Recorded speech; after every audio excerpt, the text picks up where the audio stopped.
공생과 역동, 조정 전략에 대한 연구. 말로는 유아의 정신이 형태 없는 상태로부터 형태를 지닌 상태로 발전해가는 발달 과정이라고 그려냈다. 이것은 말러의 지도는 고전적 역동 이론이 그려내고 있는 지도와 근본적으로 다르다는 의미다.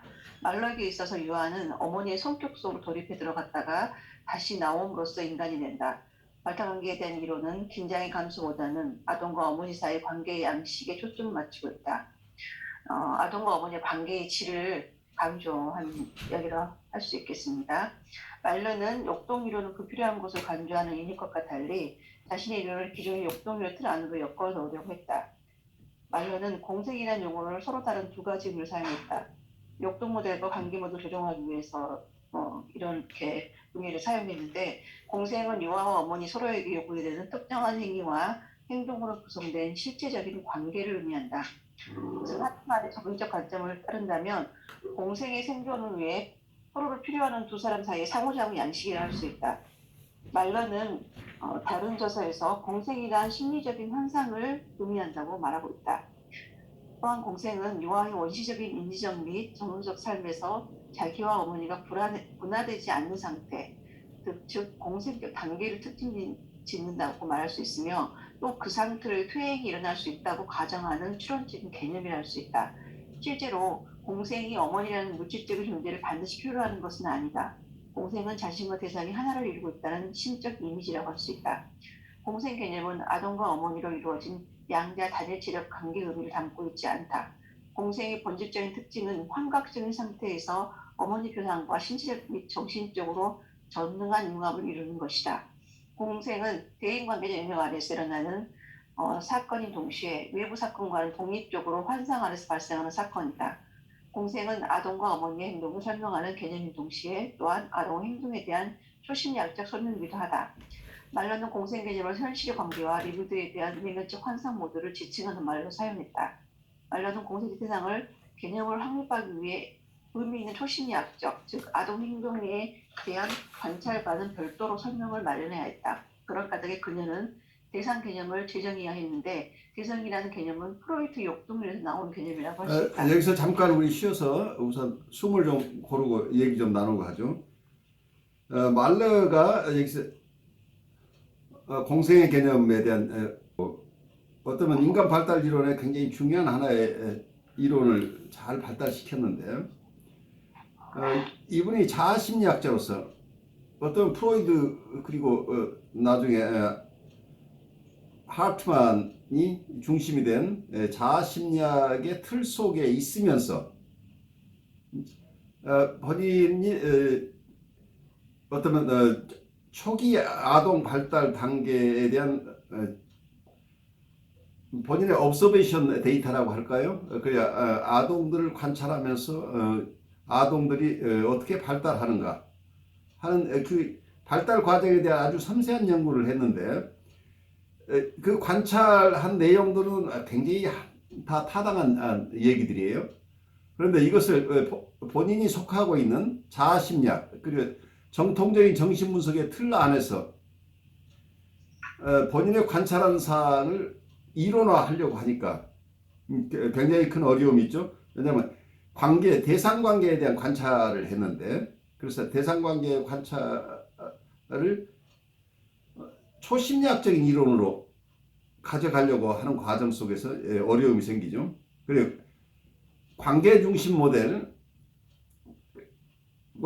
역동 중심의 관계 모델이 있는데, 이 역동 중심의 틀 안에 관계 중심의 관찰 사항을 융합시키려고 하는 과정 속에서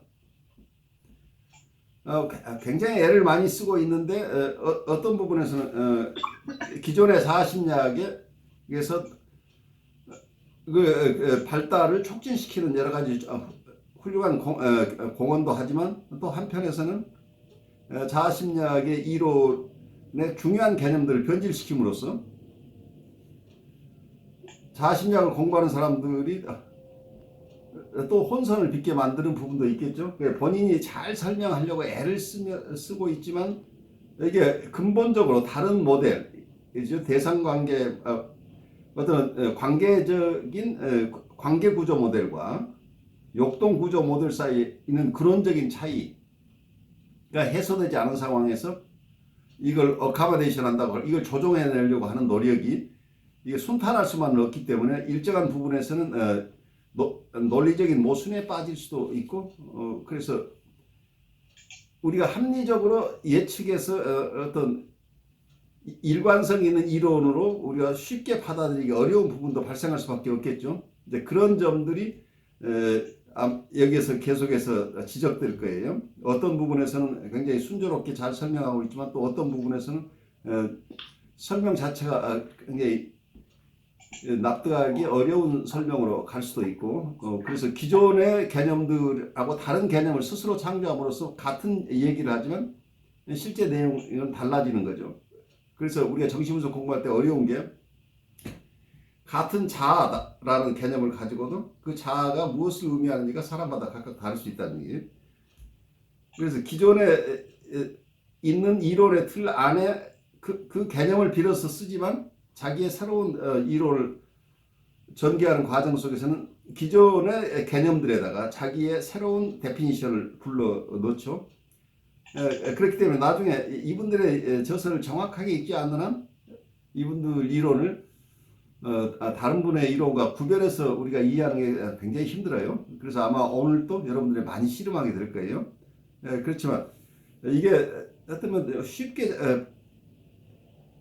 정신분석이 이제 어려운 이유가 눈에 보이는 현상으로서만 정신분석을 보는 게 아니고 우리 심리 내적인 현상, 우리 외부 현실적인 상황뿐만 아니라 우리의 내적 현실에 대한 이론을 가져야 되기 때문이죠. 눈에 보이지 않는 초심리학으로서의 정신분석이 함께 있기 때문에 단순한 observation만 가지고 우리가 정신분석이라고 할 수 없다는 얘기죠. 그래서 어머니하고 자녀 간의 관계가 이렇게 해서 발달한다고 하는 것만 가지고는 이게 정신분석 이론이라고 할 수 없다는 얘기죠. 근데 그런 어려움 속에서 초심리학적인 이론으로 자기의 관찰한 것을 발달시켜서 기존의 이론 안에 수용될 수 있도록 하는 작업이 말레가 평생 한 작업이죠. 그러면서 본인 스스로도 시행착오를 하면서 자기 이론도 바꿔나가면서 애를 쓰고 있는 것을 우리가 함께 갈 거니까 이거 자체가 여러분들이 꼭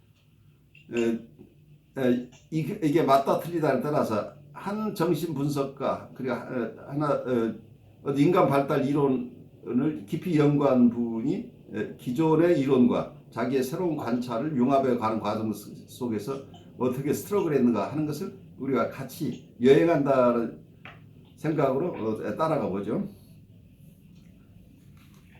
말로는 대상이 역동에 의해서 형성되느냐, 타자와의 관계에 의해서 형성되느냐라는 문제에 분명하게 대답하지 않았다.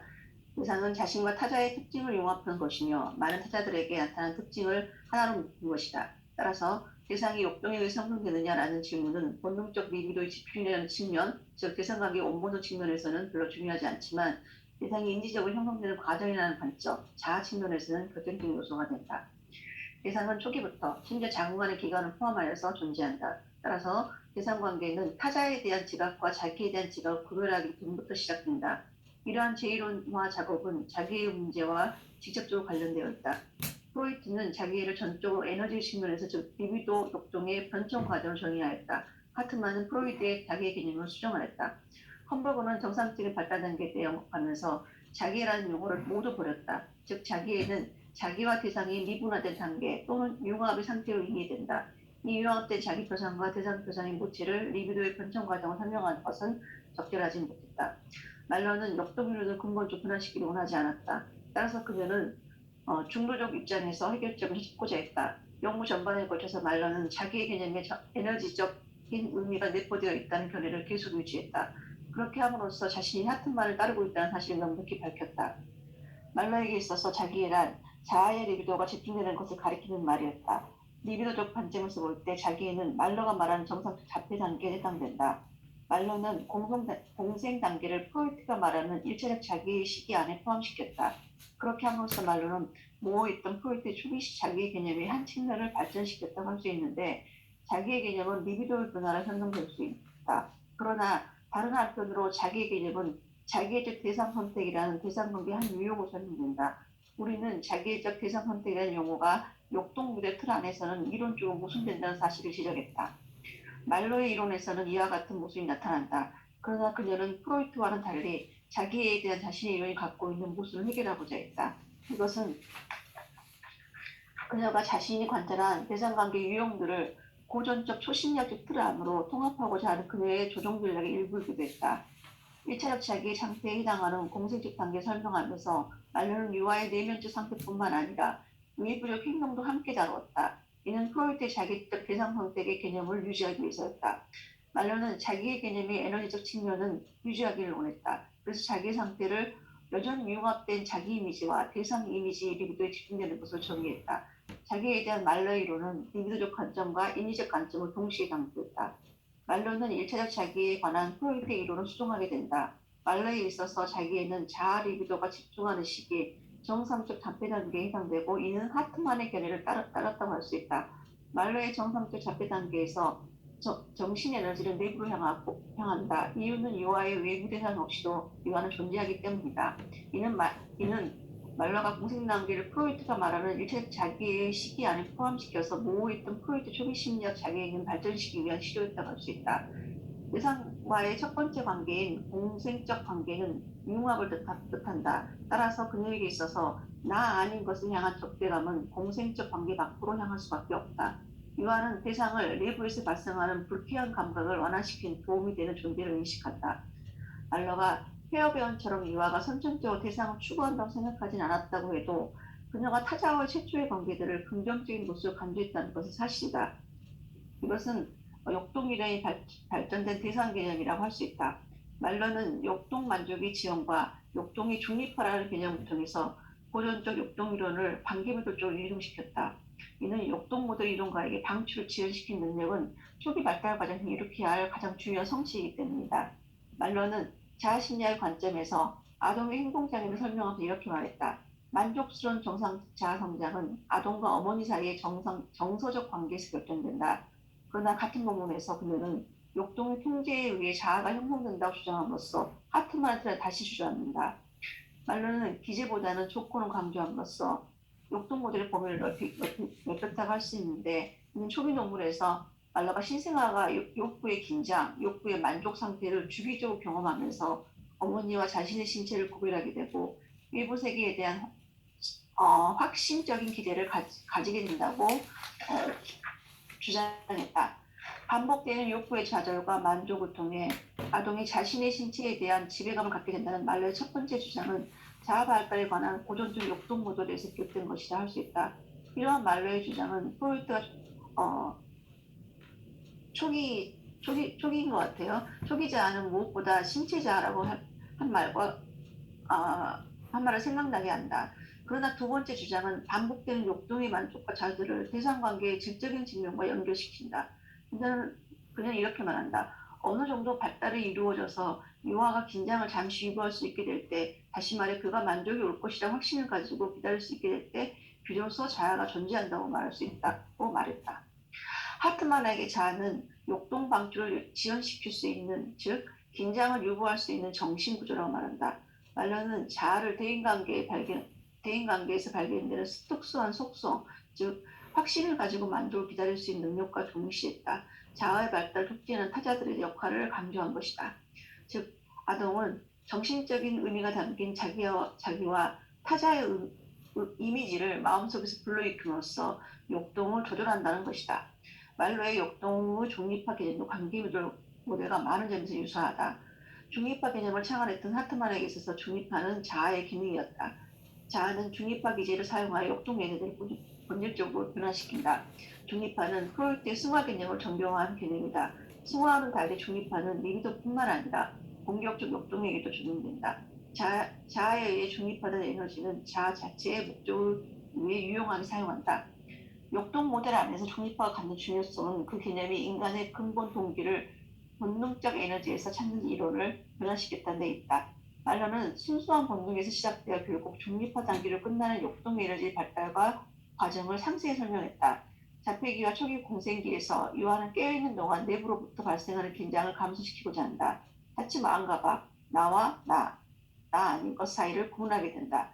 유아는 어떤 고통은 공생적 상대자, 즉 어머니가 돌봐줄 때에만 완화할 수 있다는 사실을 발견한다. 모든 어머니의 정상적인 돌봄은 고통을 완화시켜준다. 어머니가 유아를 귀여워하고 안아주는 것으로 인해 형성되는 두 사람 사이에 정서적 유대가 중립화를 이루어낸다고 말한다. 모성적 돌봄이 가지는 중립화 능력은 공생기 이후에도 계속되고 공생기 이후에도 어머니가 걸음마 아동을 사랑해주고 그의 양가성을 수용해줄 때 아동이 자아는 중립화 에너지를 자기 부선에 집중시킬 수 있다고 말한다. 말로는 치료자가 곁에서 아동을 달래줄 때 그것은 아동의 공격성을 중립화하며 치료자가 아동에게 리뷰를 제공할 때 아동은 자신의 신체에 리뷰를 투자할 수 있게 된다고 말한다. 이러한 말러의 견해는 리비도적 역동 에너지와 쾌락에 대한 행동적인 역동 이론을 역전시킨다고 할 수 있다. 쾌락의 경험을 가져오는 것은 리비도의 방출이 아니라 리비도를 발생시킬 즐거운 대인관계의 경험이라고 할 수 있다. 여기서 잠깐 쉬어서 우리 조금 소화하고 가죠. 여러분 지금까지 아주 잘 요약해 주셨는데 이 중에 한두 가지를 가지고 우선 여러분들 아마 이 자료를 소화하면서 여러 생각들이 있으셨을 텐데 그 중에 여러분들 같이 디스커션 하나만 가지고 서로 의논했으면 좋겠어요. 어떤 면에서는 쾌락의 개념이 우리 역동이론의 기본이죠. 쾌락의 원칙이라고 하는 게. 쾌락은 어디에서 온다고 봤어요? 자기의 역동의 방출에서 온다고 봤죠. 근데 마가렛 말라가 하는 얘기는 여기서 어떻게 얘기를 하고 있어요? 어머니와 둘 사이에서 관계의 질. 그 어머니와 어머니와 이 공생 관계의 질에 따라서는 거기에서 쾌락이 온다고 보고 있죠.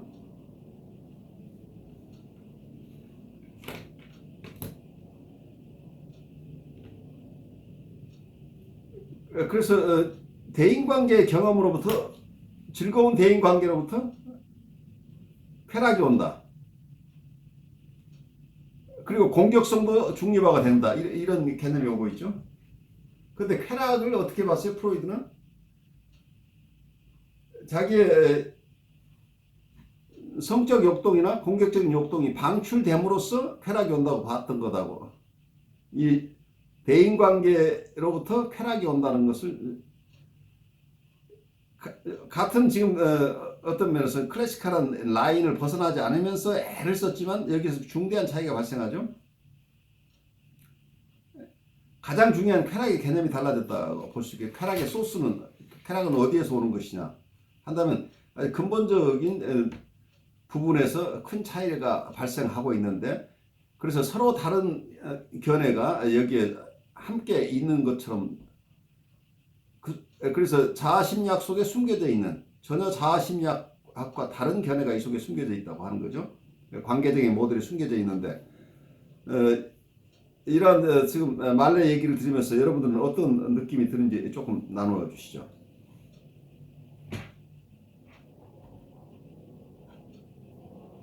저는 그 몇 주 전에 저희가 토론했던 쾌감이 어디서 오느냐, 몸과 마음의 관계를 잠깐 얘기를 했었던 것 같은데 그 부분이 이 말러의 얘기를 들으면서도 여전히 의문이 드는 거예요. 그러니까 쾌락이라는 건 쾌감이라고 할 수 있는데 그때 저는 예술을 생각을 했잖아요. 예, 그렇죠. 근데 말로의 경우와 같이 이렇게 어머니와 아동의 관계에서 오는 그 관계의 질에서 오는 걸로도 볼 수 있지만 그거를 다 그렇다고 얘기한다면 특히 예술에서도 굉장히 가장 추상적인 예술의 단계는 음악이라고 할 수가 있거든요. 형태가 없는 게 가장 추상적이니까요. 예. 그런 거를 다 대상 관계로 바꿀 수 있느냐. 그 음과 그런 게 주는 쾌감이 있잖아요, 저희도. 그렇죠. 그런 것을 그거를 다 대상 관계로 바꿀 수 있느냐의 문제에서 여전히 걸리고, 또 저희가 쉽게 생각하면 음악을 들으면서 이렇게 몸이 떨리는 것 같은 그런 쾌감? 이런 걸 생각을 할 때, 그런 것까지는 조금 무리가 생기니까 이런 게 굉장히 상당 부분 어머니와 아이의 관계의 질에서 오는 부분 상당 부분 수긍할 수 있어도 아까 얘기처럼 그런 역동 이론을 여전히 상호 보완적으로 부분적이나마 가져갈 수밖에 없지 않나 저는 개인적으로 이렇게 생각을 해요. 그리고 다른 분들의 의견도 좀 궁금하고 합니다. 저는 생각할 때 그 쾌락이라는 게 그냥 대인관계에서만 오는 건 아니다는 생각이 저도 들거든요. 그러니까 대인관계에서도 많이 오지만은 그러나 만약에 그 대인관계라는 게 외적 대상만 생각한다면은 그 외에도 자기 자체에서도 가보지만 내적 대상이라고 생각하면은 뭐 그걸 대인관계란 말보다는 대상관계 경험 이런 게 많아요. 그렇죠. 대인관계는 결국 대상관계로 다시 재개념화 될 수 있겠죠. 대상관계를 한다 그러면은 이제 방금 한 선생님 말씀하신 것처럼 음악이라든지 이런 쾌락이 대상이 외적 대상보다는 내적 대상이라고 한다면은 음악이라는 예술에 대한 그 쾌감이라는 거는 결국 자기 자신에 있는 내적 대상과의 관계가 아닐까 그렇게 해석을 한번 볼 수 있고요.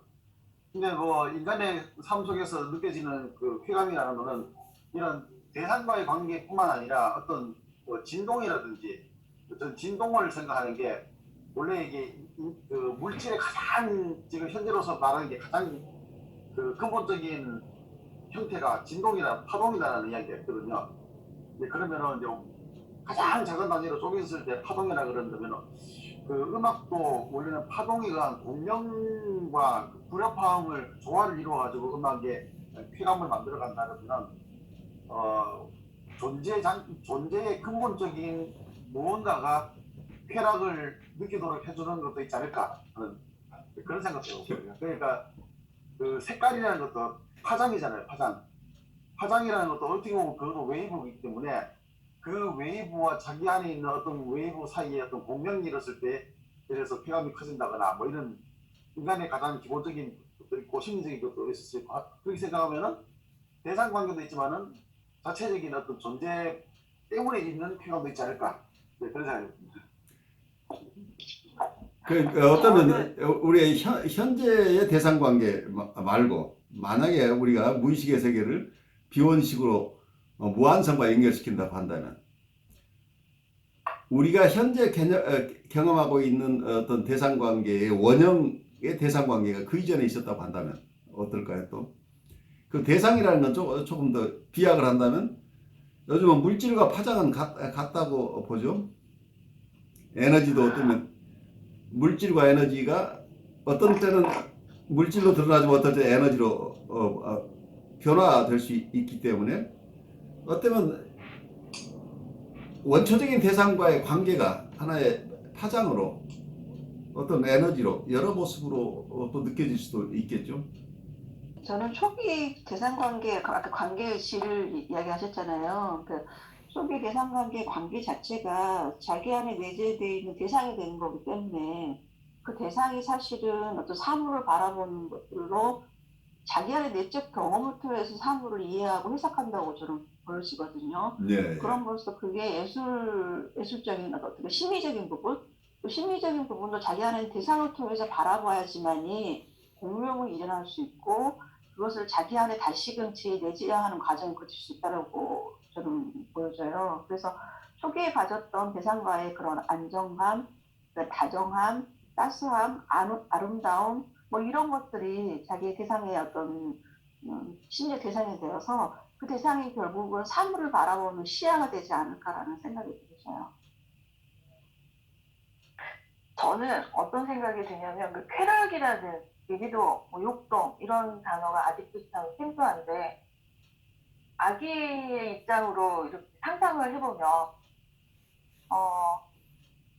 어쨌든 아이들은 본능적으로 뭔가를 추구하잖아요. 근데 얘네들이 갓 태어난 아기들이 뭘 추구할까? 그냥 만족, 욕구 그런 거밖에는 없는 정말 유기체 뭐 이런 느낌.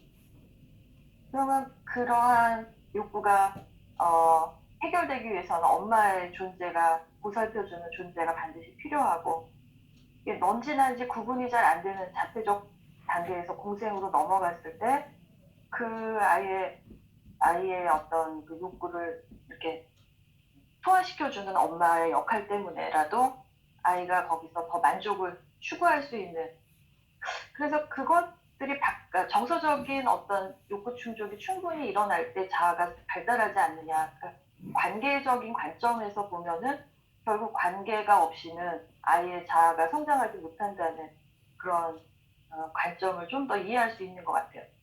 그러니까 그 어떤 식으로든 이게 성인도 마찬가지로 관계 안에서 욕구가 자꾸 좌절될 때 우리가 이렇게 좀 힘들지 않나요? 이게 꼭 유아의 관계, 유아와 엄마의 관계로만 볼 게 아니라 저는 그랬던 것 같아요.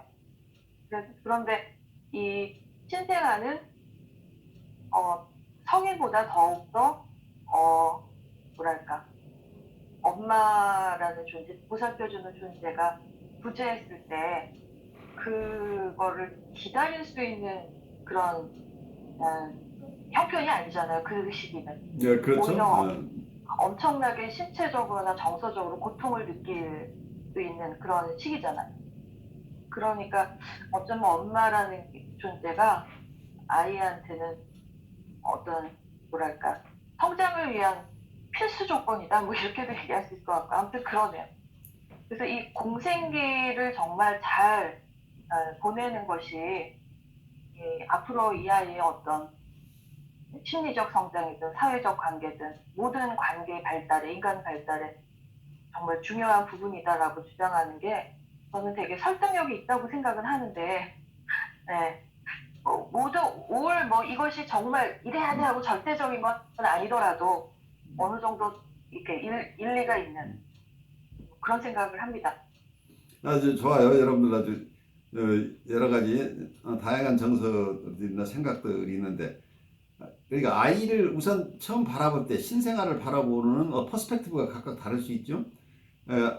어떤 분은 아이가 정말 뭔가 만족을 얻고 싶어서 애를 쓰는 어떤 신생아라고 보는 부분이 있는가 하면, 어떤 분은 이 아이는 대상을 찾아서 대상과의 자기도 잘 모르지만 본능적으로 대상을 찾고 있다고 보는 이런 관계적인 측면에서 이 대상 관계가 이루어지지 않아서 좌절이 생길 때 이렇게 방어적으로 여러 가지 성적 욕동이나 공격적인 욕동 이런 모습으로 나온다고 볼 수 있는 이런 측면도 있지만, 어떤 또 다른 쪽에서는 아이는 자기의 욕동을 타고났기 때문에 이 욕동을 방출하기 위해서 방출을 받아줄 대상을 찾고 있다. 그래서 어느 쪽이 먼저는 자기의 쾌락 만족이 쾌락을 쫓고 있는 것인가, 아니면 관계를 쫓고 있는 것인가, 아주 근본적으로 아이들을 바라보는 시각의 차이일 수 있겠죠.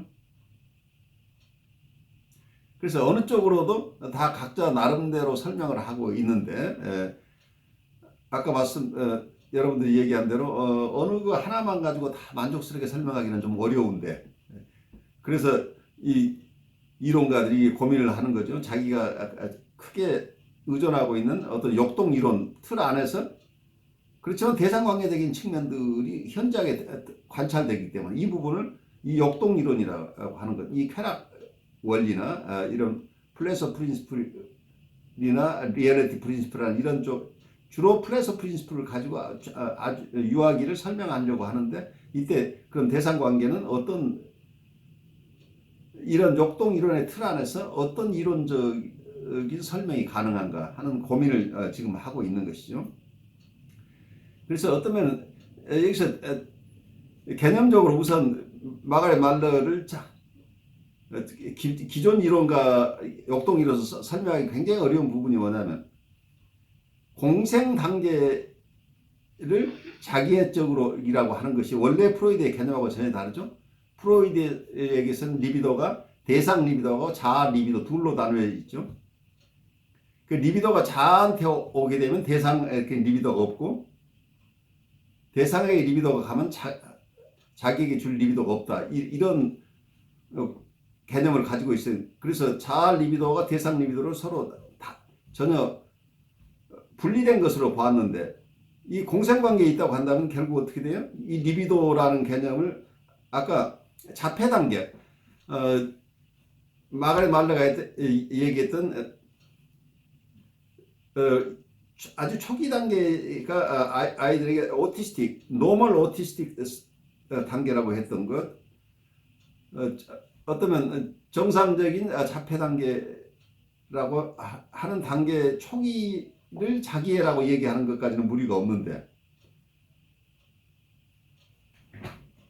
어머니와 자녀가 각자 하나의 유니트라고 생각하는 이 단계, 분리 개별화가 안 돼 있고 이걸 하나 융합돼 있다고 하는 이 단계를 자기애라고 마가렛 말러가 얘기했는데, 이 자기애는 대상이 자기와 아직 분리되지 않았지만 개념적으로 얘기를 한다면 자아와 대상이 합쳐진 개념이죠. 그래서 자아와 대상이 합쳐진 개념, 융합된 쪽에 리비도가 간다고 하는 개념은 기존의 어떤 리비도 이론의 틀을 깨뜨려 버리는 거죠. 기존의 이론에서는 자아 리비도와 대상 리비도를 구별해서 설명하고 있었던 모든 이론인데, 이것이 공생 단계에 이걸 자기애라는 개념이 들어간다면 자아와 대상이 에너지의 기본 이론적인 틀이 크게 깨진 중간 영역이 발생한 거죠. 기존 이론에서 깔끔하게 설명할 수 없는 새로운 영역이 나타났다는 거죠.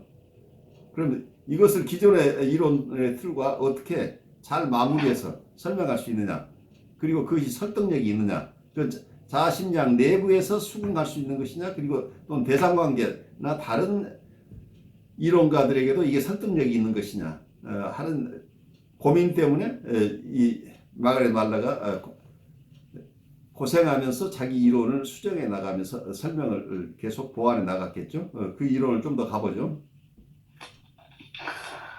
유아가 내부로부터 발생하는 불쾌한 자극 때문에 고통받는다면 주로 고통스러운 만성 질병에 시달리는 유아들이 여기 해당되지만 남들보다 더 많은 공격적 욕동을 타고난 아이들도 여기에 포함됐다 할 수 있는데, 비록 적절하게 위로해주는 공생적 상대가 있다고 하더라도 그는 공격성을 충분히 중립하지 못할 수도 있다. 말러는 대상을 더 이상 리비도적 방출을 위한 표적으로 보지 않았다. 그녀는 자기애를 순수한 에너지적 개념으로부터 에너지적이면서도 인지적인 개념으로 전환시켰다. 또한 그녀는 욕동 방출을 지연시키는 능력과 중립화 능력의 기원을 대인관계적 경험에서 찾았다. 이러한 개념 수정을 통해 그녀는 욕동 모델 안에 자신의 혁신적인 이론을 세웠다고 할 수 있다. 말로는 어머니가 아동이 발육하는 데 필요한 것을 제공하더라도 그녀가 불안하고 불만족스럽다면 그 불안은 아동에게 전염되고 아동이 어머니와 공생적 관계를 맺는 데 방해가 된다고 말한다. 이 얘기는 어떻게 보면 설명을 각각 자아심리학 쪽에서 했지만 설리반이 한 얘기하고 비슷하죠. 아이들이 불안, 대인관계 쪽에서는 부모의 불안이 결국은 아이의 불안의 근원이라고 보는 이런 이론들이 있어 왔죠. 말러는 대상을 욕동만족과 자세를 사원에서 해석하는 하트만보다 대상관계를 더 넓은 의미에서 해석했다. 즉 그녀는 의식적 또는 무의식적인 부모의 태도, 정서적인 반응, 아동의 정서적 욕구에 대한 부모의 반응 등을 폭넓게 보유했다. 말로가 생각하는 만족스러운 대상관계는 어머니와 아동의 성격적인 측면을 포함시킨 점에서 하트만의 이론으로서 훨씬 더 다면적으로 해석했다 할 수 있다. 말로는 세무 속의 어머니와 아동 사이의 상호작용이 다중적인 측면을 갖는다고 주장했음에도 불구하고 공생계에서 발생하는 모든 사건은 구강성에 의해 지배된다고 결론을 내렸다. 이러한 진술은 초기 대상관계에 있어서 구강적 욕구의 만족과 좌절뿐만 아니라 여러 요소들이 중요하다는 그녀의 주장을 정하기 힘들다고 할 수 있다. 프로이트의 욕구 모델과 상충된다고 할 수 있다. 그러니까 여기에서 지금 이론 자체가 어떤 면에서 굉장히 대상관계의 질이나 이런 것을 얘기하다가 갑자기 구강기 얘기로 들어가는 순간, 프로이드의 개념을 가져오는 순간 본인이 지금까지 대상관계의 질을 중심으로 하던 얘기하고 상충되는 어떤 결론에 와버리죠. 그래서 초기 대상관계에서 구강적 욕구의 만족과 좌절이라고 하는 이런 부분이 이 공생기에 발생하는 모든 사건이 구강성에 의해서 지배된다고 결론을 내려버리면 원론적인 본래 프로이드의 주장으로 돌아가 버린다는 얘기죠. 그렇게 되면 자기의 주장하고 상충되는, 원래 프로이드의 이론에 따르는 모습을 보이는 순간 자기의 이론이 무너져 내리고 자기 이론을 강조하는 순간 원래 이론으로부터 멀어지는 이런 상황이 일어나고 있죠. 그래서 어떤 독자적인 이론이라기보다는 과거의 이론을 근본적으로 수정하지 않은 상태에서 자기 이론을 거기에 꽤 맞추는 형식의 이론에서 오는 한계죠. 말러의 관찰에 따르면 초기 관계의 어머니는 많은 방법으로 어머니의 생존 욕구를 충족시켜준다고 말했다. 그녀는 아이를 달래주며 편안하게 함께 있어줌으로써 아이의 불안을 감소시켜주고 과도한 외부 자극에 대한 보호막이 되어주며 아기의 공황기 역동이 충족되는 다결되기도 하는 일련의 경험을 제공해준다고 보았다. 페어베어는 어머니와 아동의 초기 단계를 생물학적이나 리비도적 이론으로 설명하지 않았는데 대신 그는 초기 관계를 절대적 의존이라는 대인관계적이고 대상관계적인 개념으로 설명했다. 그의 선택은 말레의 선택과 방향이 달랐지만 그것은 그녀의 것만큼이나 임의적인 선택이었다고 할 수 있다. 말레의 연구는 증가되는 관계 모델의 비중과 역동 모델로 돌아가려는 노력 사이에 해결되지 않는 갈등을 갖고 있었다. 말라의 조정 이론이 가지고 있는 한계는 그것을 주저있다는 데서 찾을 수 있다. 그녀의 이론에 따르면 역동 및 그 역동의 변형물들은 대부분 환경적 요인에서 결정되었고 아동의 초기 관계는 자신의 욕구를 대부분 만족시켜주는 좋은 측면과 자신을 좌절시키는 나쁜 측면을 가지고 있다고 할 수 있다. 이러한 경험은 아동의 초기 정신기구에 의해서 촉발한 나쁜 자기표상과 타자표상으로 조립된다. 좋은 이미지들은 아동을 자기 및 대상과 친밀하고 만족시켜주는 관계에 이르게 하는 반면 나쁜 이미지들은 아동을 괴롭고 위험하며 두려운 상황에서 처하게 됨으로써 어머니와 아동을 분리시켜준다. 아동이 계속해서 좋은 경험을 하게 되면 나쁘고 두려운 경험을 찾지 말아되고 그는 일반적인 타자에 대한 기본적인 신뢰적인 감정과 자신이 좋고 유능하다는 자기감을 가지게 된다. 말러는 이러한 과정을 제이콥슨의 가설을 통해 역동 에너지 측면에서 해석하려고 했다. 역동 모델에 따르면 관계의 좋고 나쁨은 그 관계에 어떤 역동의 영향을 미치느냐에 따라 결정되고 아동이 부모의 돌봄을 좋고 쾌락적인 것을 느끼는 것은 부모의 쓰다듬기, 어루만지기, 따스함 등이 아동의 리비도적 본능을 만족시켜주기 때문이다. 말러는 역동 모델 전통을 계승하려고 했음에도 불구하고 사실상 역동 모델의 근본 전제 중 하나를 수정했다. 그녀의 정신구조 이론에 따르면 쾌락은 대상관계의 특별한 양식 안에서 발생하며 후에 리비도적인 역동을 내면화한다. 본래의 의미에서 쾌락은 내부로부터 발생하는 역동 긴장 수위를 낮추기 위한 것이고 이러한 쾌락은 자체상계적으로 혹은 대상관계 안에서 자연스럽게 성취되는 건데 만약 리비도가 아동과 어머니의 특정한 상호작용에서 비롯된다면 또는 어머니의 돌봄에 의해 미분화된 에너지와 공격적 에너지가 리비도화 된다면 리비도 이론은 쾌락을 주는 어머니와 아동의 상호작용에 일하는 내면화된 환상 위에 세워져야 했기 때문이다. 말러가 말하는 리비도는 최종적으로 생물학적인 것보다는 사회적인 것이다. 그는 이렇게 말한다. 정상적인 유아는 성숙의 어느 시점으로 어머니로부터 분리되어 개별할 길을 가는 선천적인 자질을 가지고 있다고 말하였다. 다시 그는 1년 후에 개별화를 촉구하는 선천적인 자질을 하나의 역동으로 설명했다. 역동은 선천적으로 개별화를 지향한다. 정신분석학적 이론 안에서 개별화와 개성을 표현하려는 타고난 충동이 존재한다는 주장은 전혀 새로운 것이 아니었다.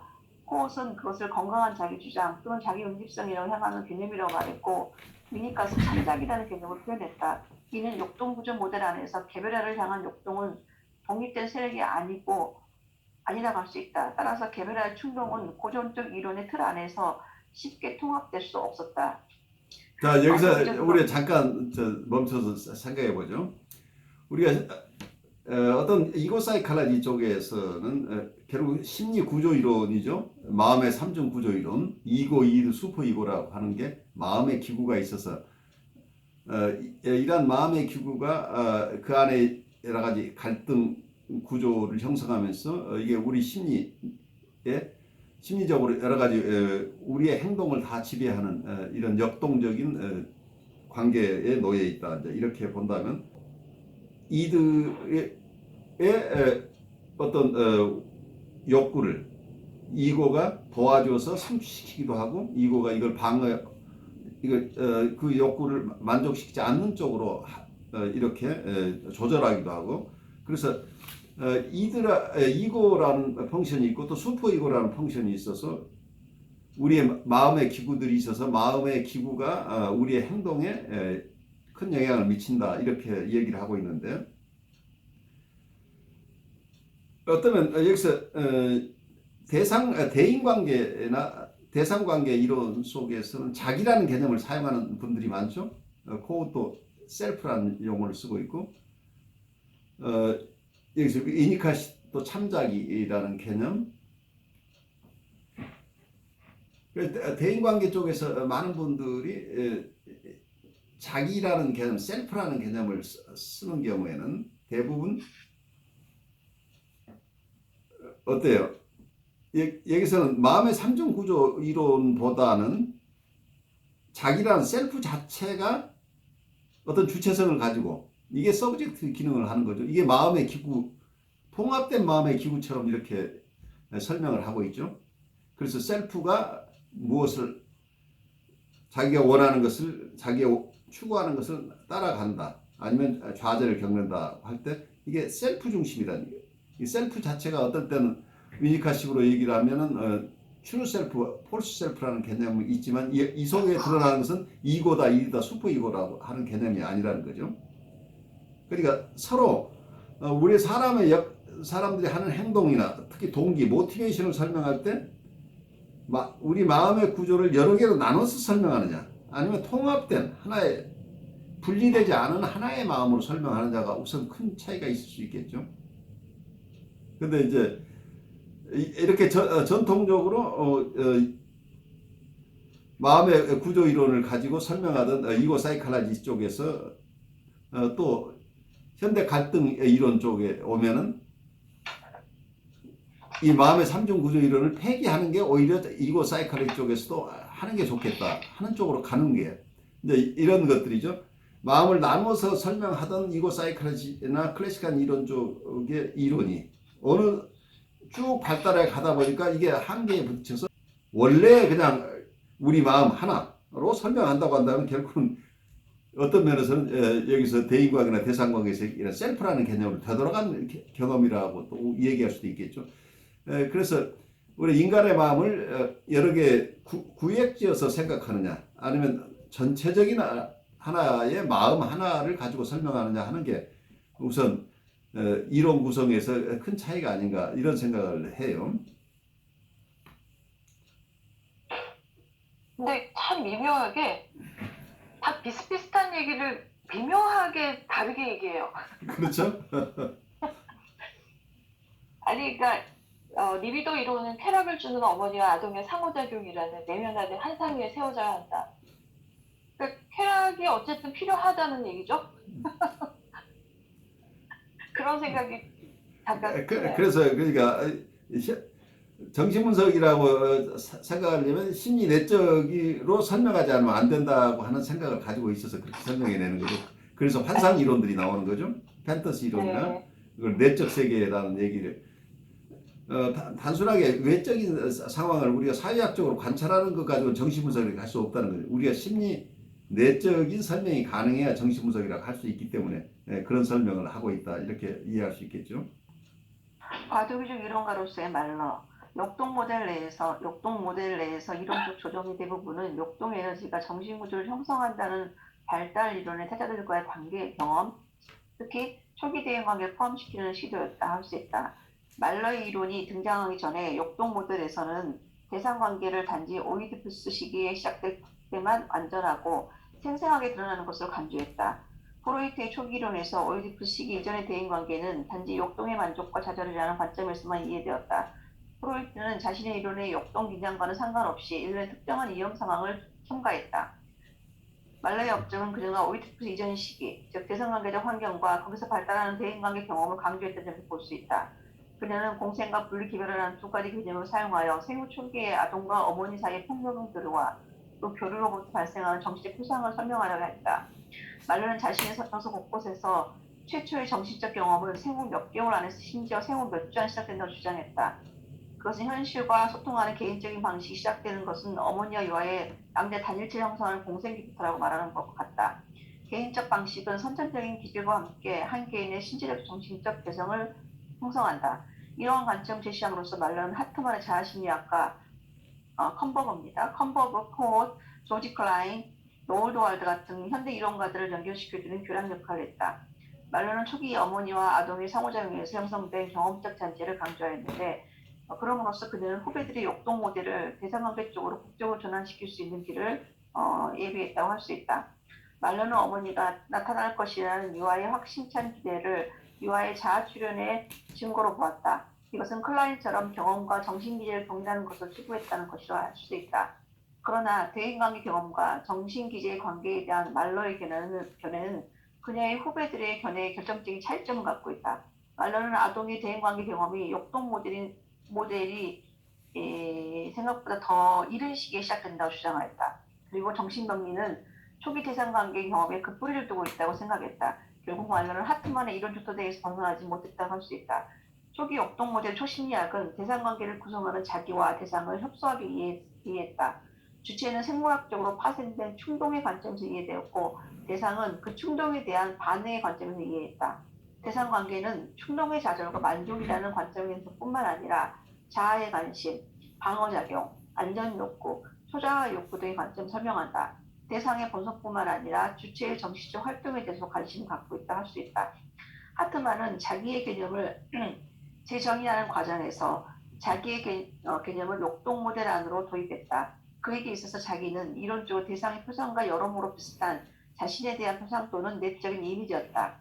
하트만은 자기는 경험의 대상인 반면 다른 관계적 이론가들의 자기는 경험의 주체. 이것은 설리반의 자기 체계와 유니카스 참자기 거짓자기 개념에 명확하게 드러난다 할 수 있다.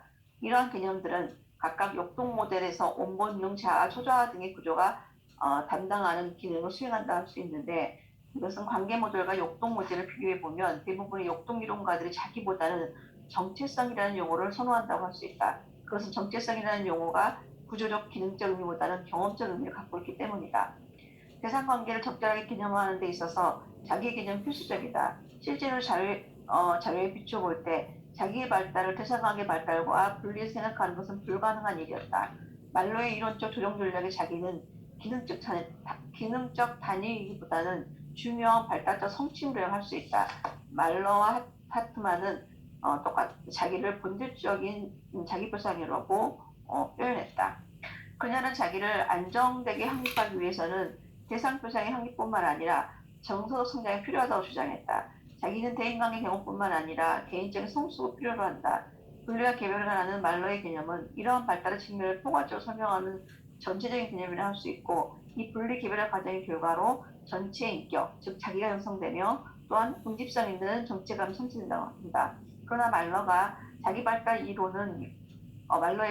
이론은 유아가 출생 당시부터 일정한 능력과 분리되게 감각을 갖고 있다는 최근 신생아 연구자들의 견해를 받아들이지는 않는다.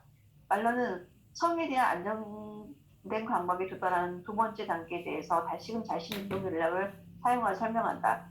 두 번째 단계에 성공적으로 안수하게 되기 위해서는 세 가지 조건이 필요한다. 첫째, 성기기 이전 단계에서 적절한 통합이 이루어져야 하며 둘째, 동성 부모와 성공적인 동일시 성취해야 했으며 셋째, 아동의 자아가 자기에 대한 기억과 생각과 감정을 유의적으로 계층화하고 확고하게 집중된 자기 표상 체계 안으로 조직해야 한다고 한다. 이는 설리반의 성주체성 이론은 부모의 반응이 아동의 성장체가 형성에 중요한 영향을 미친다고 말합니다.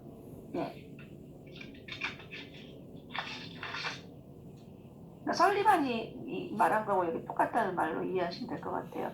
말로는 아동을 대하는 부모의 태도가 리비도 변천 과정에 따라 결정된다고 주장하면서 여전히 역동 이론에 머물렀다. 그녀는 자기를 자기 표성과 동일한 것으로 간주함으로써 그리고 자기가 정신적 기구 역할을 담당하는 사실을 거부함으로써 역동 모델 틀을 유지하려 했다. 자, 여기서 우리 좀 머물러 보죠. 여기서 자기 표상이라는 말은 영어로는 self representation이라는 얘기예요. 대상 표상은 object representation이라고 얘기를 하죠. 그래서 자아 심리학자들은 그 self representation이나 대상 representation의 개념을 사용해서 그렇게 되면 자기라고 하는 개념을 self representation이라고 하는 하나의 표상으로 만들어 버리죠. 그러면 어쩌면 이 대상 표상 이나 자기 표상이라고 하는 게 심리 구조의 극히 일부를 구성하는 거가 되죠. 어떤 우리 마음 전체에서 자기라고 하는 것은 셀프 레프레젠테이션이라고 한다면 우리에게는 대상 표상이 여러 개, 많은 대상 표상이 있겠죠. 그 중에 자기 표상이 하나 있다. 이렇게밖에 안 되죠. 많은 파퓰레이션 속에 그 중에 하나의 구성원에 불과한 거죠. 우리 마음을 구성하고 있는 여러 많은 표상 중에 하나다. 이렇게 보는데, 그리고 하트만은 쓴 자기는 어떤 자기가 자기를 어떻게, 표상이라고 하는 건 자기가 자기를 어떻게 경험하느냐, 경험의 대상이죠. 자기를. 근데 이 자기 표상이라고 하는 것은 자기 표상이 무엇을 하는 게 아니라는 얘기예요. 자기 표상은 서브젝트가 아니라는 거죠. 어떤 주체성을 자기가 경험의 주체가 되질 않는다는 얘기죠. 그러면 아까 얘기했던 수는 마음의 구조가 보통 자아심리학자 얘기하는 이고나 슈퍼이고나 이드라고 하는 마음의 어떤 3중 구조 속에서 이러한 에이전시들, 우리의 마음의 구조들이 실제로는 어떤 우리의 활동을 일으키는 동기를 제공하는 거죠. 실제 어떤 행동을 할 수 있도록 하는 그런 어떤 역할을 하는데 어떤 기능을 수행한다는 얘기죠. 각자 자아는 다양한 기능을 수행하고 슈퍼이고도 여러 가지 기능이 있겠죠. 그래서 이게 주체적인 어떤 역량을 가지고 있는데 여기 하트만이 봤던 자기라고 하는 것은 자기 표상이기 때문에 자기 표상은 그냥 하나의 그림자일 뿐이잖아요. 이게 주체가 아니라는 얘기죠. 그래서 자기라는 개념을 쓰긴 했지만 그 자기라고 할 때 어떤 면에서 그분은 이제 자기에 대한 사랑이라고 하는 개념에서 프로이드보다는 진전된 개념을 가지고 있긴 했지만 여기에서 주체로서의 자기가 인정되지 않았다는 얘기죠. 그래서 본능이론에서의 자기라고 하는 개념은 하나의 어떤 모티베이션, 우리의 동기를 형성하는 그런 주체가 아니라고 하는 거가 어떤 대인관계나 대상관계에서 많은 분들이 얘기하는 셀프하고 다르다는 얘기죠. 이 셀프는 지금 이고 사이칼리스트 얘기하는 자아나 슈퍼이고가 가지고 있는 기능을 어떤 경우는 이드가 가지고 있는 역할까지 다 포함된 에너지를 다 가지고 있고 스스로 뜻에 따라서 행동하고 그리고 스스로 발달해가는 어떤 통합적인 정신기구라고 이렇게 우리의 셀프 자체 개념이 굉장히 넓어지는 거죠. 셀프가 우리의 전체를 의미하는, 우리 심리 전체를 얘기하는 이런 개념인데 이 자아심리학자가 얘기할 때는 같은 자기라는 개념 자체가 하나의 그림자로 바뀐다는 얘기입니다. 셀프 레프레젠테이션이래. 우리 마음에 있는 하나의 이미지로 축소된다는 얘기죠. 그런 점에서 같은 셀프라는 얘기, 경우에 따라서 여러분들이 셀프 레프레젠테이션은 자기 표상이라는 얘기를 들을 때 이게 근본적으로 자아심리학자가 하는 얘기와 대인관계나 대상관계 이론가 중에 셀프라고 많은 이론가들이 하는 그 셀프는 전혀 다른 개념을 가지고 있다는 걸 이해를 해야 우리가 비교를 할 수 있어요. 그래서 같은 용어이지만 전혀 다른 의미를 가지고 있다. 이렇게 이해하시면 좋겠어요. 결론, 근본적인 모호성. 자폐 단계, 공생 단계, 분리 개별 단계에 대한 말레이 이론은 대상관계의 관점에서 작성한 발달적 지도였다. 그녀가 근본적으로 관계적인 관찰 자료를 자신의 새로운 역동 모델 이론 안으로 가지고 들어왔다는 점에서 그것은 이론적 조정의 행위였다. 이를 위해 그는 역동 모델 틀을 유지하면서 그 개념도 수정하거나 왜곡해야만 했다. 여기서 왜곡이라는 말까지 나오죠. 그러니까 기존의 개념을 수정할 뿐만 아니라 왜곡까지 했다고 하는 것은 기존의 이론을 배웠던 사람이 말레에 와서 이제 혼동을 일으키죠. 말레가 쓰는 얘기들은 기존의 이론에서 우리가 가지고 있던 다른 자아심리학자들이 가지고 있던 개념과 다른 개념이 속에 섞여 있다는 얘기죠. 그래서 우리가 그냥 쉽게 읽어서 바로 납득하기는 어려운 부분들이 속에 숨겨져 있다는 얘기죠. 그래서 여러분들이 정신분석을 공부할 때 여러 저자들이 글을 읽으면서 어려워지는 이유를 오늘 또 여러분들이 잘 이해하게 되는 거죠. 어느 한 학자가 자기의 새로운 이론들을 과거의 이론의 틀 속에 그대로 두면서 자기 것을 여기에 추가하는 과정 속에서 여러 가지 부조화가 발생하고 어떤 경우에는 과거의 개념으로는 이 개념을 이해할 수 없는 상황, 이런 것들이 발생하게 되는 거죠.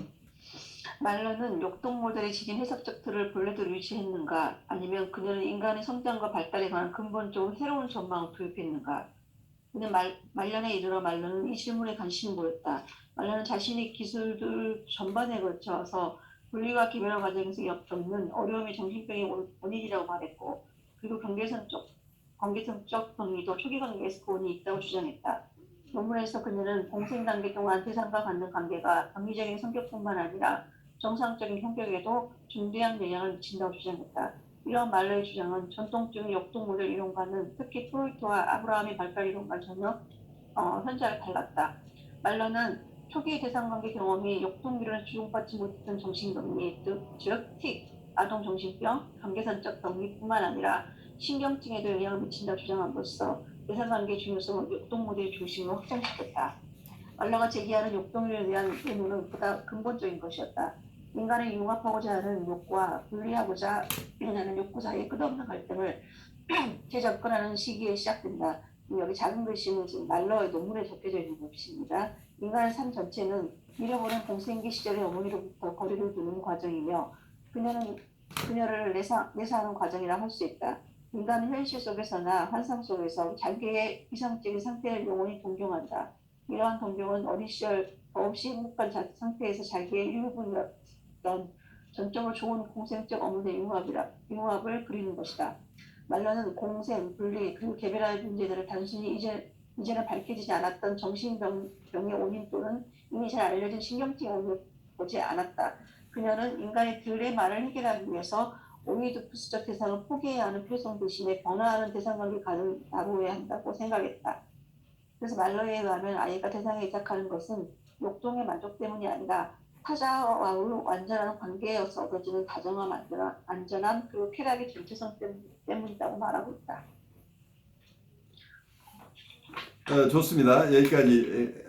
사실은 굉장히 무리죠. 말러라고 하는 분이 평생을 거쳐서 자기 이론을 세웠는데, 그리고 말러 스스로도 자기 이론을 계속해서 바꿔가면서 다른 사람들의 이론과 조화하려고 하는 이런 노력을 계속했기 때문에 이분의 이론을 전체적으로 우리가 다 소화한다는 것은 불가능해요. 하지만 우리 저자들이 여기서 제이 그린버그나 미첼이 중요하다고 본 지점들, 그리고 이게 비교 정신 분석적으로 다른 분들의 이론과 조화되는 부분과 조화되지 않은 부분을 이렇게 잘 설명해 줌으로써 우리가 좀 더 마가렛 말러를 이해하지만 또 하프만이나 또 다른 대인관계 정신 분석을 이해하는데 마가렛 말러의 얘기들을 소화하는 게 또 큰 도움이 되겠죠.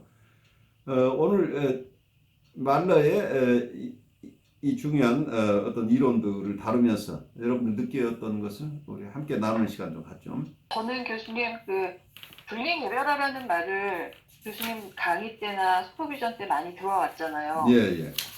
근데 사실 항상 헷갈렸어요. 이게 뭔지 모르게. 개념이 근데 여기에 적힌 내용을 보면 개인관계 경험뿐 아니라 개인적 성숙을 필요로 한다. 근데 이제 그래서 전체 인격, 자기가 형성되며 그 어떤 응집된 정체감을 성취하는 것을 말한다. 뭐 이렇게 이제 요약을 해본다면. 근데 그 이론은 말하자면 과거의 생물학적 개념하고 보다 훨씬 앞서 나가는 거죠.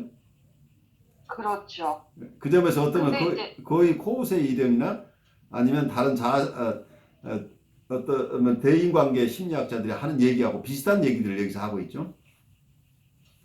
그렇죠. 근데 이제 한편 저는 이게 저의 개인적인 주장이긴 한데 인간이 태어나서 이 분리 개별화가 된다는 게 어떤 그 성숙이라는 관점으로도 얘기할 수 있겠지만 이것 자체도 본능적이지 않을까? 이런 생각이 들어요. 그러니까 결국에 이제 우리가 어떤 대상이라는 게 관계라는 게 목적이냐 수단이냐 뭐 이렇게 자꾸 얘기를 하잖아요.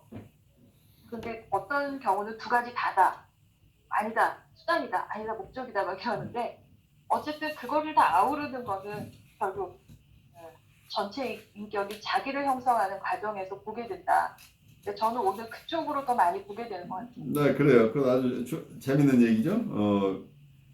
어떤 자아심리학들이 잘 하지 않는 얘기를 마가렛 말러가 여기서 하고 있는 거죠. 세상으로서 아까 얘기했던 그런 우리 안에 있는 셀프 레프레젠테이션이라는 개념을 넘어서고 있죠. 여기서는.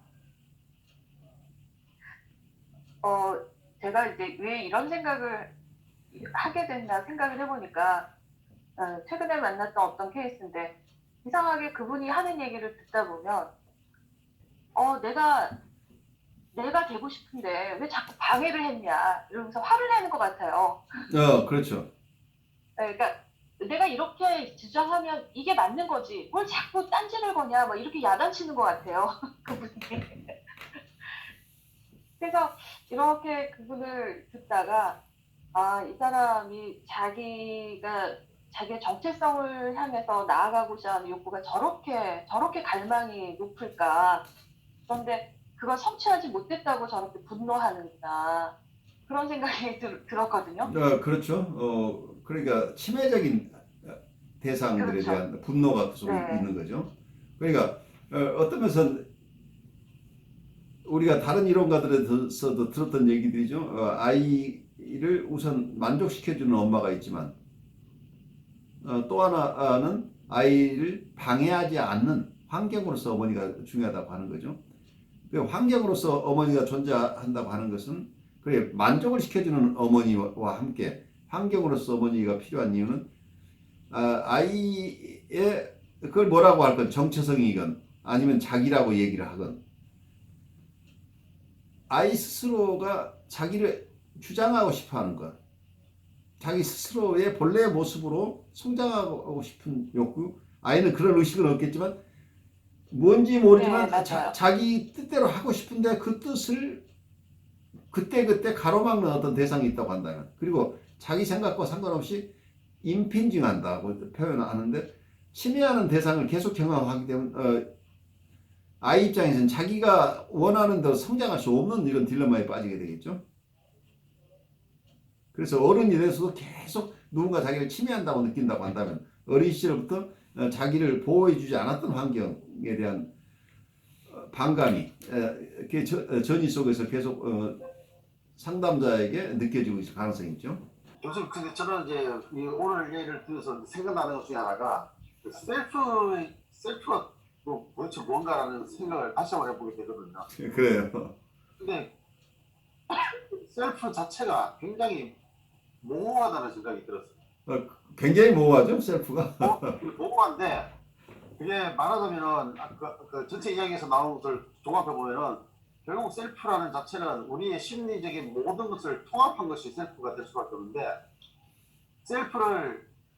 셀프라는 것은 내가 경험하는 거지 설명할 수 있는 게 아니구나 하는 생각이 들거든요. 그러니까 내가 셀프를 표현한다는 자체는 나의 모든 셀프의 에센스가 드러나는 게 아니라 내가 경험한 셀프의 어느 단편적인 모습이 아닌가 하는 그런 생각이 들었거든요. 그래서 아까 쾌락의 문제가 나왔을 때도 어떻게 보면은 나의 셀프 전체와 반응하는 것을 쾌락이라 한다기보다는 결국은 한 부분 자기가 그때 경험할 수 있는 어떤 셀프의 단편적인 모습이기 때문에 그 단편적인 모습이 어떤 때는 이전에 경험했던 것과 다를 수도 있다는 거. 그래서 모순이라는 것도 공존하는 것이고 자기를 가로막는 대상이 외부 대상만이 아니라 자기 셀프 안에 자기를 가로막는 셀프가 또 있다는 거. 네, 그렇죠. 내면에서의 경험인데 그 경험이 외부 대상에게 드러나기 때문에 자기 안에 있는 갈등을 외부에게다 던지면서 화를 낸다거나 만약에 그 외부 대상이 자기를 가로막는다 할지라도 자기가 그렇게 가로막힌다는 느낌이 없으면은 그게 별로 봐도가 안 되는데 자기 안에 있는 것과 같이 말하자면은 쾌락처럼 불기가 일어나는 그런 경험이라면은 그거는 자기 셀프와 같이 움직여야지 일어나는 현상이라고 생각하거든요. 그러니까 그렇게 생각해 보면은 이 셀프라는 것이 결국은 우리가 참자기 이야기하는데 참자기는 결국은 알기 힘든 것이 아닌가. 힘들죠. 그래서 어떠면 비혼식으로 얘기하라면 이게 오라고 또 얘기할 수 있겠죠. 결국은 오가 되고 마는.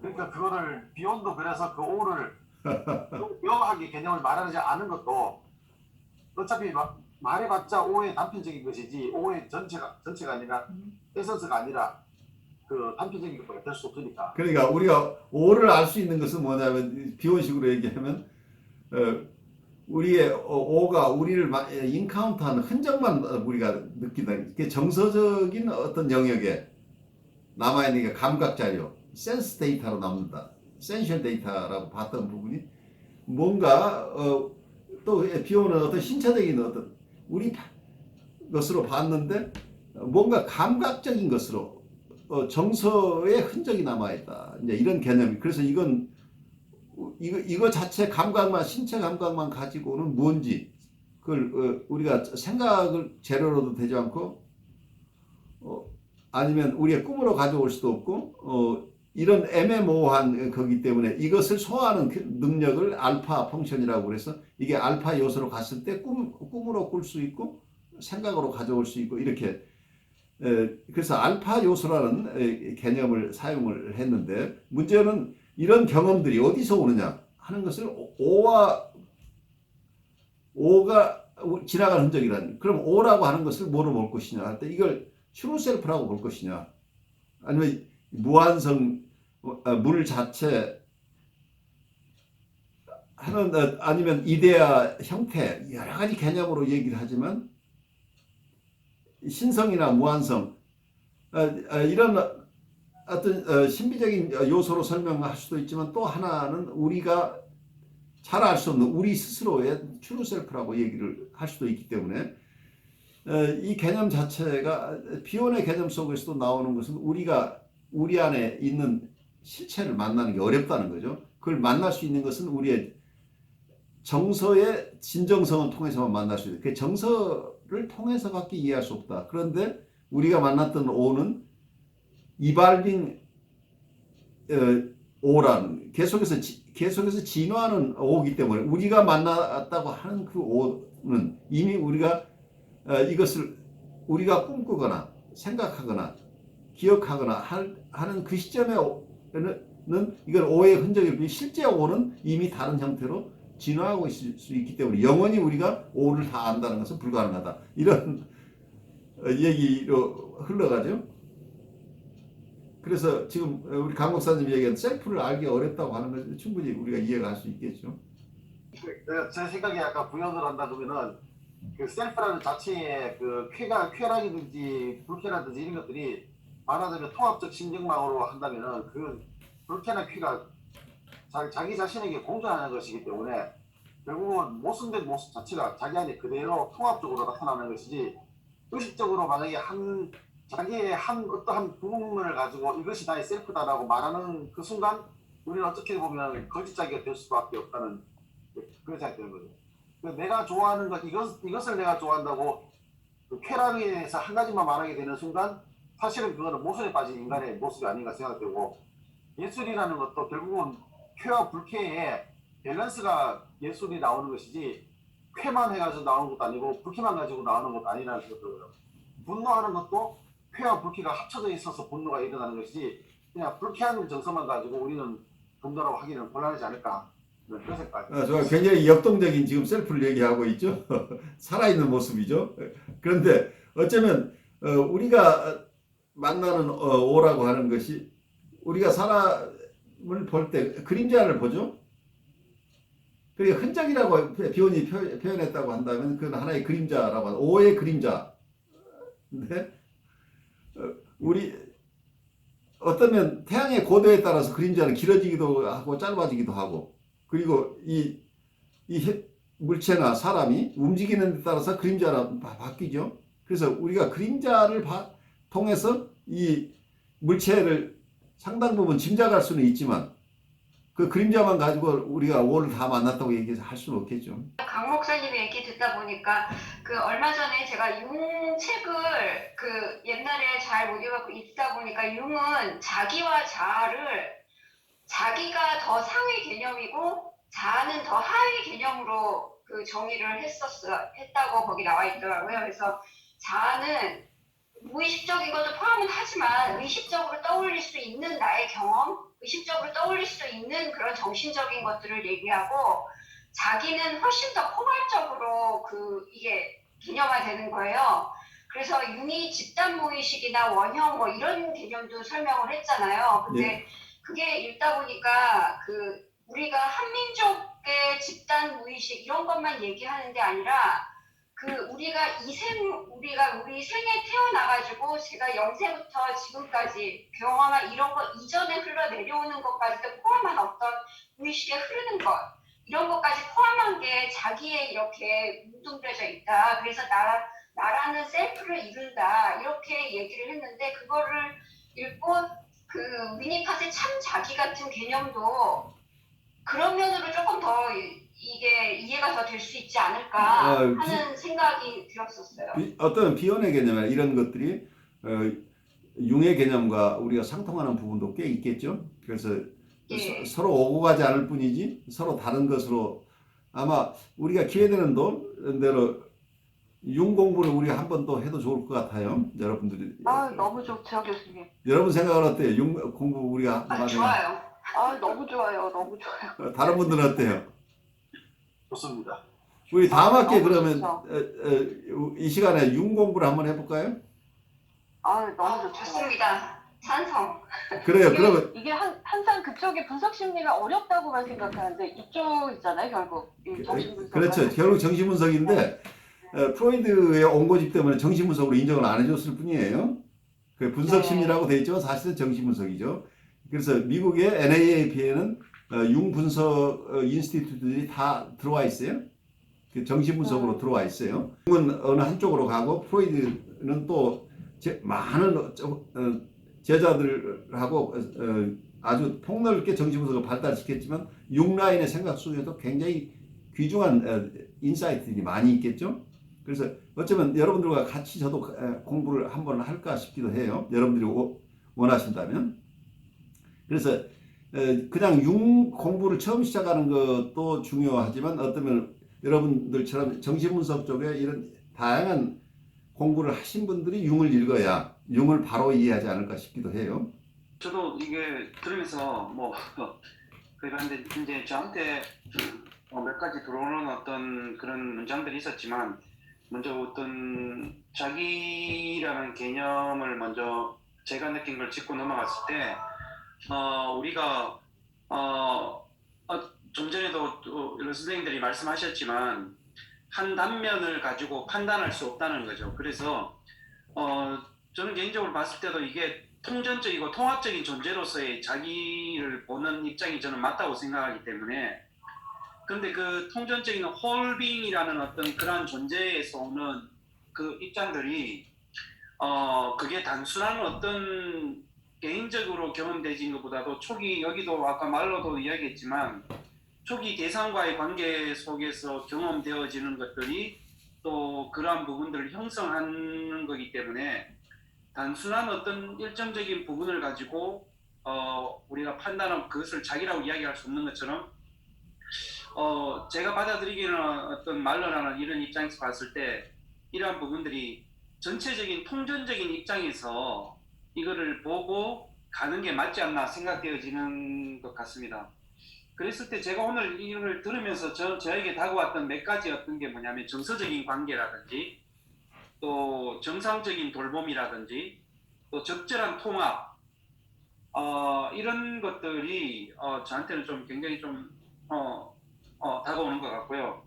그러면서 이제 좀 전에 말씀하셨던 그 쾌락과 역동의 여러 가지 방출을 이야기하면서 이 즐거운 대인관계라는 것을 좀 여러 가지 생각해 보게 됐는데 왜 그러냐면 이 즐거운 대인관계가 굉장히 주는 의미가 굉장히 참 강한 것 같습니다. 왜 그러냐면 그게 가족이라든지 아니면 개인적인 친분 사적인 관계라든지 공동체 관계 내에서 이러한 관계가 형성될 때 굉장히 이런 그 속에서 나오는 다이나믹이라든지 그게 아까 말씀드린 그게 불쾌일 수도 있고 쾌락일 수도 있겠지만 그것들이 적정하게 방출될 때 아주 좀 더 저에게 다가왔던 게 뭐냐면 공격성이 줄어든다는 이 말이 굉장히 의미심장한 것 같습니다. 왜냐하면 아이들이 적절하게 자기 속에 일어나고 있는 어떤 에너지를 적절하게 우리가 방출시켜 줬을 때, 그 아이들 그 해소되는 것들을 봤을 때 그 다음 에너지라든지 그 에너지를 또 다른 단계로 승화시켜서 넘어가고 발달하고 성장하는 모습을 봤을 때 그것이 분명히 이런 즐거운 대인관계에서 오는 이런 것들이 자기라든지 자아라든지 여러 가지 개념에 많은 영향을 미친다는 것들을 한번 생각해 보면서 이 정서적인 관계까지 연결시켜 보면 왜 그는 실험을 많이 테스트했지 않습니까? 그 부모가 아이를 무표정적으로 바라보는 때 아이의 반응과 또 어머니가 굉장히 아이를 바라보면서 굉장히 웃으면서 따뜻한 어떤 감정을 가지고 바라봤을 때 아이의 반응이 달라지는 그런 것들을 봤을 때 어떤 이런 눈 마주침이 정서적인 마주침을 통해서 한 인간의 여러 가지 통합적이고 통전적인 자기가 발달하는 과정으로 만들어가고 그게 성숙으로 나아가지 않나. 저는 이런 것들을 오늘 종합적으로 한번 생각해 보게 됐습니다. 그래서 통전적인 모습으로 봐야 되지 않나 생각합니다. 네, 아주 중요한 나름 주셨어요. 그러니까 어쩌면 즐거운 대인관계라고 하는 거 아주 심플한 얘기를 가지고 거기에서 어떤 면에서는 오히려 거기에서 리비도가 생겨난다고 보고 있죠. 또 하나는 공격성이 중립화되는 것도 즐거운 대인관계에서 온다.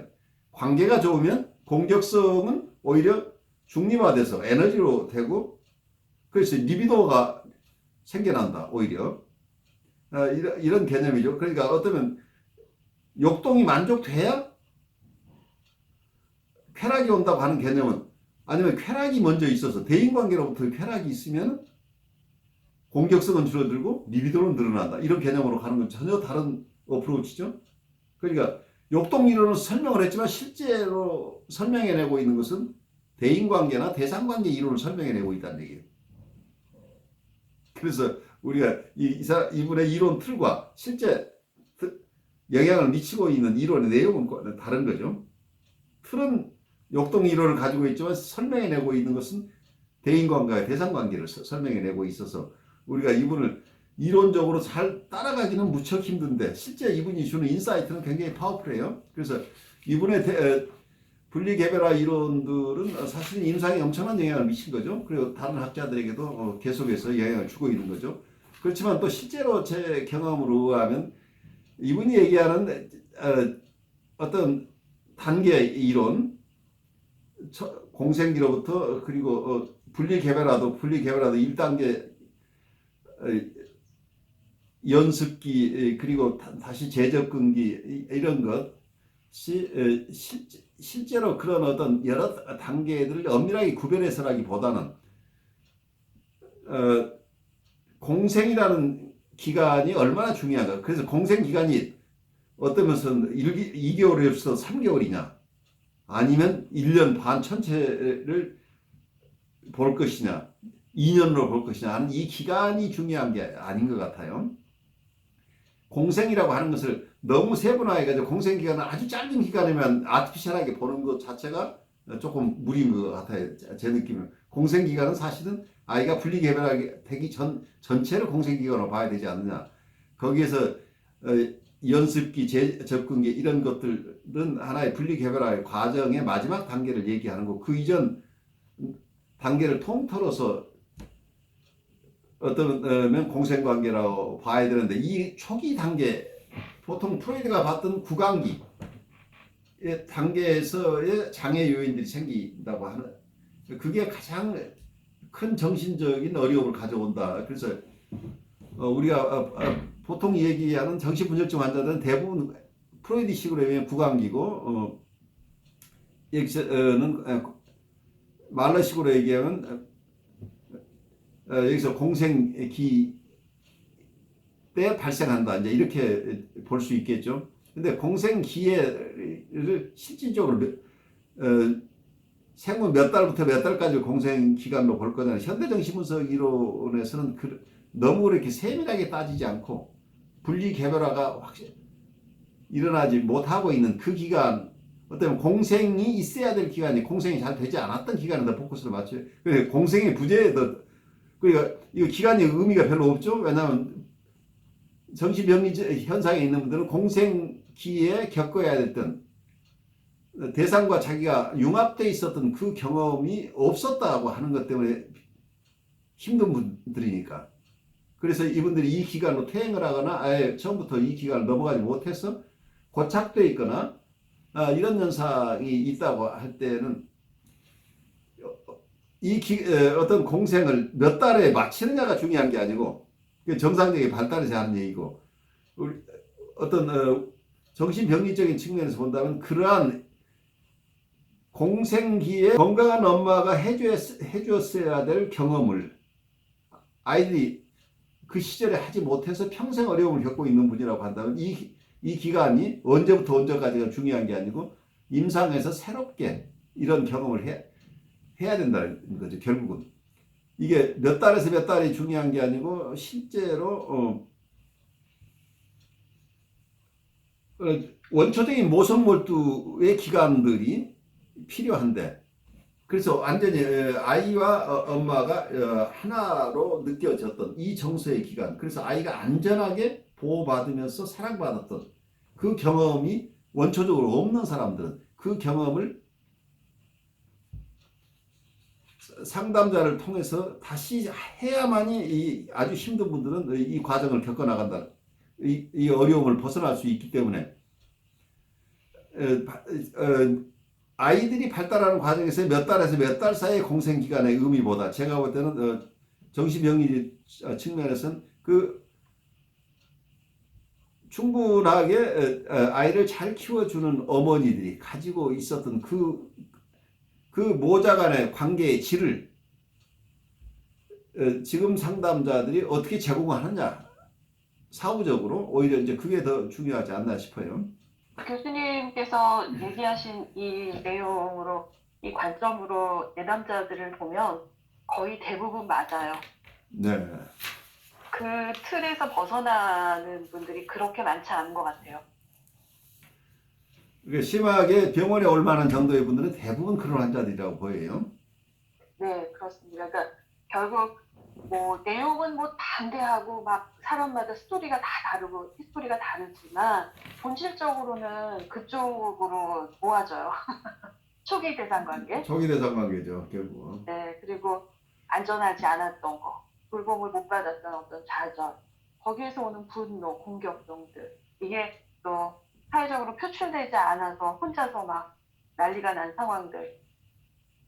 그래서 이제 이런 거를 잘 재경험, 엄마와의 새로운 관계, 새로운 엄마 상담자를 만나서 재경험해가는 과정이 이 사람들의 어떤 자아가 새롭게 성장한다든가, 뭔가 재탄생을 한다고 표현하죠. 우리가 분석심리학에서 재탄생한다는 표현인데, 그런 과정이 치료 과정이 아닐까 그런 생각도 들고요. 네, 그래요. 굉장히 중요한 관점들이죠. 그래서 여러분들이 어느 학자의 이론을 정확히 이해하는 것도 좋지만 이분들이 주는 인사이트가 우리의 일상생활이나 우리의 가정관계나 아니면 대인관계, 특히 임상관계에서 환자를 돌볼 때 이런 퍼스펙티브들이 굉장히 우리가 얼마나 깊이 이걸 이해하고 있느냐가 중요하죠. 근데 이게 무의식의 영역에 내려가 있어야 쓸 수 있다는 얘기예요. 그래서 우리가 같은 얘기를 또 반복해서 이렇게 하는 거죠.